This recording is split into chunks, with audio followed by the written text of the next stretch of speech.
What are you gonna ask me, friend? So, first question. Oh wait, Amy, can you grab the mic? Oh shoot.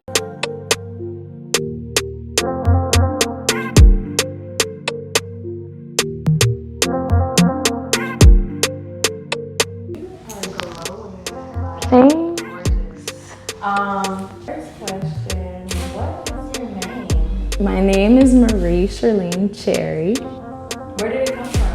My mom. So, how do you incorporate your culture in your work? Well, let's clarify, baby. I am Haitian American. Yes, my Haitian American culture, it's an experience that I know a lot of people can relate to. Having two cultures and kind of navigating through that, it forces you to learn about culture. Culture becomes a big part of who you are. And so it's just interesting to see how Ghanaian Americans or Nigerian Americans or African Americans were navigating at the same time, then kind of like explore how Blackness is definitely bigger and wider than we're often presented. So yeah, I incorporate it in terms of like exploring other people's worlds.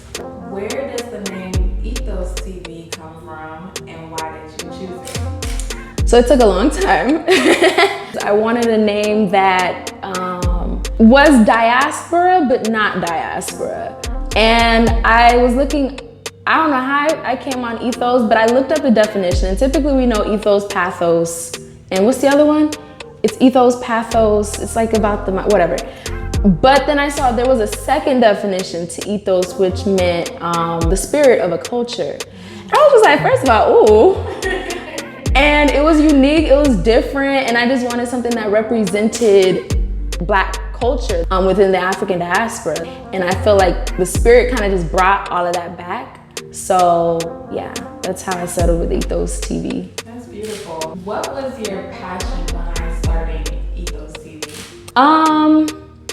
My biggest thing was, so one of my biggest goals is to amplify Blackness and to show the diversity of it. Of course, trying to fight back from that dominant ideology that all Black people think the same.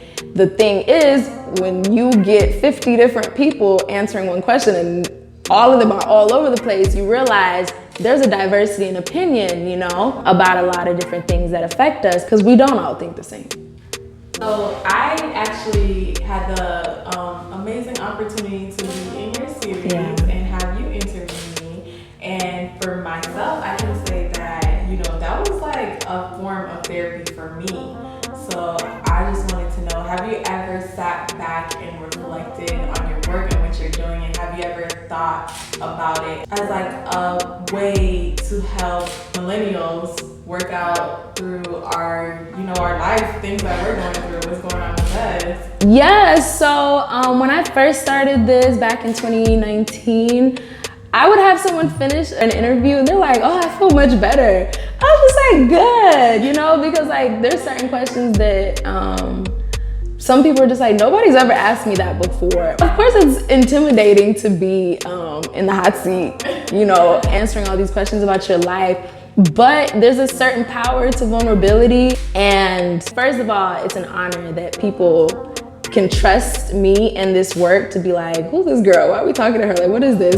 But that they would trust the work and what it's gonna look like or what it's gonna feel like. Every time I finish an interview, I'm just like, damn, what should I should have asked this. I should have asked it this way. Or why did I ask that? So like, I always go back and kind of like, think back to how I could have made everything better. It's therapeutic both ways because I've learned so much from people sitting in this seat, being able to hear each other's experiences or perspectives or feelings. I think that it makes you feel better to be like, it's not just me thinking this, or it's okay to think that way. I think the best part of this was just creating something that I hadn't seen before. And they always say like, if there's something that you want to see, you should just create it yourself. And that's that.